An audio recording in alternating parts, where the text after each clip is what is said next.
বিসমিল্লাহির রহমানির রহিম। আল্লাহ সুবহানাহু ওয়া তাআলা সূরা বাকারার 11 এবং 12 নম্বর আয়াতে বলেন, আর যখন তাদেরকে বলা হয় তোমরা জমিনে ফাসাদ করো না, তারা বলে আমরা তো কেবল সংশোধনকারী। আল্লাহ বলেন, জেনে রাখো নিশ্চয়ই তারা ফাসাদকারী, কিন্তু তারা বুঝে না। অর্থাৎ পৃথিবীতে এমন মানুষ আছে যারা জমিনে ফাসাদ সৃষ্টি করে, বিশৃঙ্খলা সৃষ্টি করে। আর যখন তাদেরকে বলা হয় যে তোমরা ফাসাদ করো না, তখন তারা বলে যে আমরা হলাম সংশোধনকারী। পৃথিবীতে অনেক লোক ফাসাদ সৃষ্টি করেছে, আর আল্লাহ সুবহানাহু ওয়া তাআলা তাদেরকে ধ্বংস করে দিয়েছে। আর তারা ফাসাদ ফিতনা ঘটিয়ে মানুষকে ধ্বংস করতে চায় এবং মানুষের অধিকার তারা বঞ্চিত করতে চায়।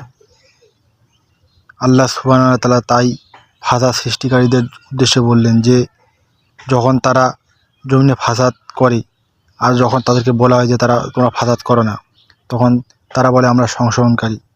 আর আল্লাহ বলেন, জেনে রাখো তারা নিশ্চয় ফাসাদকারী, কিন্তু তারা তা বোঝে না।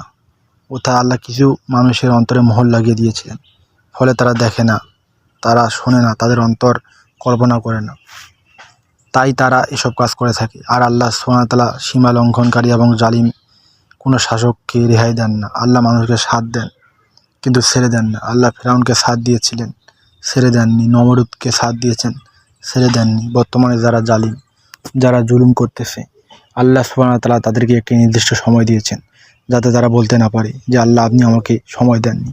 আর আল্লাহ সুবহানাহু ওয়া তাআলা ফিরআউনের মতো এবং জালিম শাসক যারা পৃথিবীতে ছিল তাদের মতো বর্তমানে যারা জালিম, যারা মুসলমানের প্রতি জুলুম করছে, তাদেরকেও আল্লাহ সুবহানাহু ওয়া তাআলা ধ্বংস করে দেবেন।